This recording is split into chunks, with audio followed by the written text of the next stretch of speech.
Minutos bastaron para que un festival de música se volviera horror. 10 personas perderían sus vidas. Cientos resultarían heridos. Bueno, detengan el espectáculo, hay personas atrapadas detrás. Miles quedarían en shock y trauma. Detén el espectáculo. Lo que debía ser una celebración musical terminó como uno de los conciertos más mortales de la historia. Esta es la historia de cómo sucedió. Para muchos, Astroworld era más que un concierto. Fue el evento del año. El festival, nombrado por el álbum de 2018 de Travis Scott, es ahora una peregrinación anual para miles de fans. Para Barty Shahani, de 22 años, debía ser una noche inolvidable. Barty planeó durante semanas qué ponerse. Pantalones acampanados negros con un top corto a juego y pegatinas de rhinestones para los ojos para completar el look de festival perfecto. Habló sin parar sobre la alineación, ansiosa por ver a Little Baby y Travis Scott actuar. Scott se había ganado una reputación como un intérprete que prosperaba con la intensidad. Sus conciertos eran notorios por los mosh pits, los saltos desde el escenario y la ruidosa cultura de la ira que animaba a los fans a traspasar límites, a veces incluso literalmente. A pesar de las advertencias de expertos y policías sobre los riesgos de su concierto, Astroworld 2021 iba a ser el más grande. 50,000 boletos se agotaron en una hora tras iniciar ventas. Los organizadores dijeron que reforzaron la seguridad tras el caótico festival de 2019 con incidentes de pisoteo. Se reportó la presencia de más de 1,000 elementos de seguridad y policía, cantidad que sería insuficiente. Nadie sabía entonces que este festival estaba condenado antes de iniciar. Las señales de advertencia estaban presentes, pero fueron ignoradas o pasadas por alto. Y para cuando los primeros ritmos golpearon el aire, ya era demasiado tarde. Aún era de noche cuando los primeros fanáticos llegaron a Energy Park para asegurar lugares cerca del escenario. Con el paso de las horas, la multitud crecía y se extendía miles de metros por el perímetro del festival. Se sentía emoción, pero también algo de tensión. A las 7 a.m., bomberos y policía de Houston instalaron un puesto de mando a más de 1 milla del escenario principal. Un segundo puesto más cercano nunca fue activado. Esto demostraría ser crítico más tarde, dejando a los primeros en responder fuera de posición cuando más se necesitaba. Los problemas surgieron a las 8:15 a.m. Al notar la creciente inquietud, un teniente de policía pidió urgentemente equipo antidisturbios, aunque las puertas seguían cerradas. A las 9:45 a.m., la emoción se volvió agresión. Los fans derribaron barreras e invadieron el festival superando a la seguridad. Sin controles de entrada, era imposible saber cuántas personas asistieron al festival. En ese momento parecía un caos, pero semanas después los investigadores lo llamarían distinto.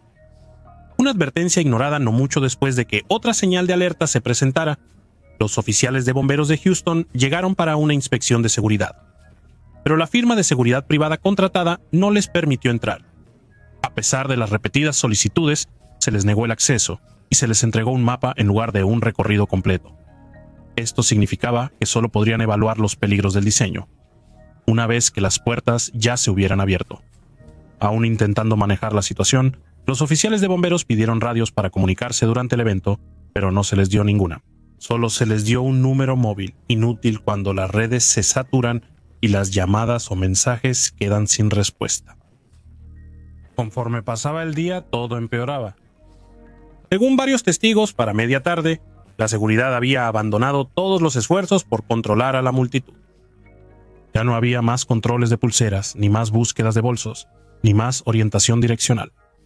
El recinto del festival ahora era un todos contra todos, con la seguridad incapaz de intervenir. A las 3:15 p.m., el Departamento de Policía de Houston informó sobre condiciones peligrosas de la multitud. Pero en lugar de tomar medidas preventivas, el festival continuó sin control. Una hora después, cientos más forzaron una puerta y entraron al lugar. A las 4:30 p.m., asistentes al festival resultaron heridos cerca del escenario secundario durante la actuación de Don Toliver. Los testigos describieron una escena de pánico y compresión, con los fans trepando sobre las barricadas para escapar de las multitudes que avanzaban. Esto pudo ser un punto de inflexión. Los organizadores tenían todas las razones para hacer una pausa, reevaluar y reforzar la seguridad. En cambio, no se tomó ninguna acción. Al acercarse el evento principal del festival, las autoridades intentaron prevenir el desastre por última vez. A las 5 de la tarde, el jefe de policía se reunió con Scott y su equipo de seguridad, advirtiéndoles sobre la multitud desordenada e instándolos a tener precaución con sus mensajes en las redes sociales. Fue una advertencia clara, dada horas antes del primer golpe. Sin embargo, no se hicieron cambios. Fue ignorado o simplemente descartado. A las 6:55 p.m., la seguridad hizo un cambio de último minuto. 15 guardias fueron enviados al estrecho espacio entre la barricada y el escenario. En papel parecía refuerzos, pero había un problema mayor. Ninguno de ellos tenía radios, no auriculares, ninguna manera de pedir ayuda o recibir instrucciones. Cuando la multitud empezó a empujar, quedaron solos. No había cadena de mando, ningún plan claro y ninguna comunicación. Cuando las cosas cambiaron, no pudieron detenerlo. Y a solo unos metros de ese caos desenfrenado, Barty y Namurata se acercaban poco a poco al escenario, sin darse cuenta de lo que se estaba gestando a su alrededor. Todo lo que Barty quería era estar más cerca de la música, pero lo que no se daba cuenta era que el lugar más seguro era cualquier lugar excepto allí. A las 8:39 de la noche, la seguridad estaba activamente rescatando a los fans que estaban siendo aplastados contra las barricadas. Algunos fueron alzados sobre las barreras, jadeando. Algunos pedían ayuda agitándose ante los empleados. Sin embargo, nadie detuvo el espectáculo. En cambio, apareció un reloj de cuenta regresiva en el escenario. Se suponía que la actuación de Scott comenzaría a las 8:45 p.m., pero el rapero llegó 15 minutos tarde. La presión en la multitud se intensificó. Decenas de miles de fanáticos se precipitaron hacia el escenario. No había dónde moverse ni respirar, y pronto comenzaría el aplastamiento. Justo antes de las 9 p.m. apareció la próxima y más peligrosa amenaza. La multitud ya no tenía a dónde ir. El escenario principal de Astroworld era una trampa mortal lista para activarse. Los fans estaban apretujados en 4 corrales masivos, cada uno encerrado por 3 lados por barricadas de metal. No había una salida clara y no había escapatoria. Una pequeña ondulación en la multitud pronto se volvió un avance imparable hacia el escenario. Miles en la parte de atrás presionaban hacia adelante. Los de adelante fueron aplastados contra las barricadas de metal. Algunos fanáticos treparon las vallas para escapar, pero la seguridad los retiró rápido uno a uno. No todos lo lograron.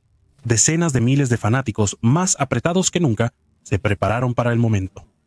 Algunos ya habían perdido el equilibrio, otros apenas podían respirar. Aún así, la cuenta regresiva continuó. 10 segundos. Los fanáticos en el frente golpeaban contra las barricadas pidiendo alivio. No había a dónde ir. Luego 0. El escenario se oscureció y luego se iluminó en rojo. La voz de Scott retumbó por los altavoces.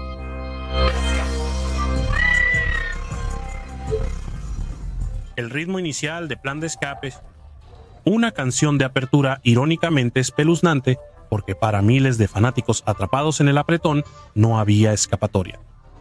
Barty apenas reaccionó antes de ser golpeada por la multitud. Fue como una ola de marea, imparable y despiadada. Sujetó la mano de su hermana Barty mientras pudo, pero la presión era insoportable. Atrás los fans se empujaban sin saber. En el medio la presión aumentaba y en el frente las personas eran aplastadas juntas. Sus costillas estaban tan comprimidas que no podían respirar. Las personas fueron levantadas del suelo. Ya no controlaban sus movimientos. La presión de todos lados los mantenía en su lugar. Los que cayeron no tocaron el suelo. En cambio, quedaron atrapados entre cuerpos, incapaces de moverse a medida que la presión aumentaba. Las últimas palabras que Barty diría a su hermana fueron: ¿estás bien? Namrata no estaba bien, ni ninguna de ellas. La multitud que se agitaba con fuerza separó a las hermanas. Barty fue absorbida por la multitud y quedó en la oscuridad. Pero la pesadilla de Barty no terminó ahí. Después de sacarla de la multitud, el caos continuó. En un video viral, Barty, inconsciente y sin vida, cae de una camilla mientras los socorristas intentan llevarla a un lugar seguro. A los 6 minutos, la multitud avanzó y la gente comenzó a caer. No había espacio, no había aire, no había salida. La asfixia por compresión inició cuando los cuerpos se apretaron. El pecho, sin poder expandirse, atrapó el aire y bajó el oxígeno. El pánico se instaló. En cuestión de minutos, la conciencia se desvaneció y, sin oxígeno, sus corazones dejaron de latir. Algunos intentaron resistir, pero la multitud era muy densa. Aún así, la música retumbaba. Aún así, la multitud avanzaba. Los fans agitaban los brazos desesperados por llamar la atención. Nadie respondió. A las 9:16 p.m. empezaron a llegar los informes. Estoy aquí en la carpa médica y hay muchas personas pisoteadas y están desmayadas en el frente del escenario. La multitud estaba tan apretada que cada persona tenía aproximadamente el mismo espacio que una hoja estándar de papel de impresora. Luego, a las 9:18 p.m., se registra la primera lesión por aplastamiento confirmada. Bueno, tienen que detener el espectáculo porque hay personas viajando y no están respirando. A las 9:24 p.m., Scott hizo su primera pausa. Por un momento hubo esperanza, pero en cambio el ritmo cayó y Scott comenzó su próxima canción. A las 9:30 p.m., una ambulancia roja y blanca se abre paso entre el mar de cuerpos. Era una señal clara de que algo estaba terriblemente mal, pero los fans se subieron encima para obtener un mejor punto de vista y siguieron bailando. Scott lo vio, lo señaló a la multitud, pero en lugar de detenerse, hizo a la multitud una pregunta escalofriante. Scott sabía lo que pasaba en la multitud y, si sí, ¿por qué no paró el show? De cualquier modo, lo que vio o no pronto sería el tema de una investigación criminal. A las 9:35 p.m., una joven, tras ver suficiente, subió a una torre y agitó los brazos salvajemente. A las 9:38 p.m., bomberos y policía de Houston declararon un evento de víctimas masivas. Sin embargo, la música continuó sonando y el espectáculo continuó mientras se realizaba la reanimación cardiopulmonar en todas partes. A las 9:39 p.m., HFD activó una fuerza de tarea de ambulancias y trasladó a la primera persona al hospital. Pocos minutos después, Scott hizo su tercera y última pausa. Esta vez observó cómo la seguridad llevaba a un fan inconsciente a través de la multitud. Por un momento se quedó quieto. Luego continuó actuando. A las 9:55 p.m., la multitud hizo un último intento. Pero el espectáculo no se detuvo. En cambio, a las 18:00 p.m., Drake apareció en el escenario. Ambos artistas cantaron su última canción juntos. Luego, a las 10:15 p.m., Scott salió corriendo del escenario saludando a la multitud.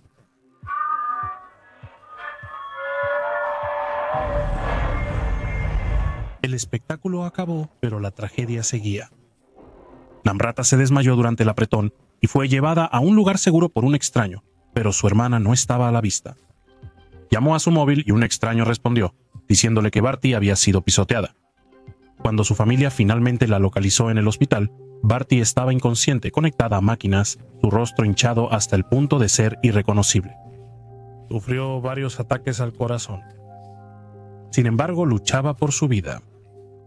A las 6 de la mañana siguiente cancelaron el evento de 2 días. ¿Cómo empeoraron tanto las cosas? ¿Cómo un festival con seguridad y personal médico termina en caos? Ya se estaba desmoronando incluso antes de que empezara la música. La seguridad se estaba desmoronando. Miles entraron sin boleto por la puerta. Los guardias casi no tenían entrenamiento. Algunos fueron contratados por mensaje de texto. A los médicos se les acabó el equipo. Cuando la multitud se derrumbó, nadie tenía radios. Nadie podía pedir ayuda. Y lo peor, lo habían visto venir. Expertos alertaron sobre peligros de la multitud. Las puertas ya habían sido violadas esa mañana. No se había hecho ningún plan para una oleada.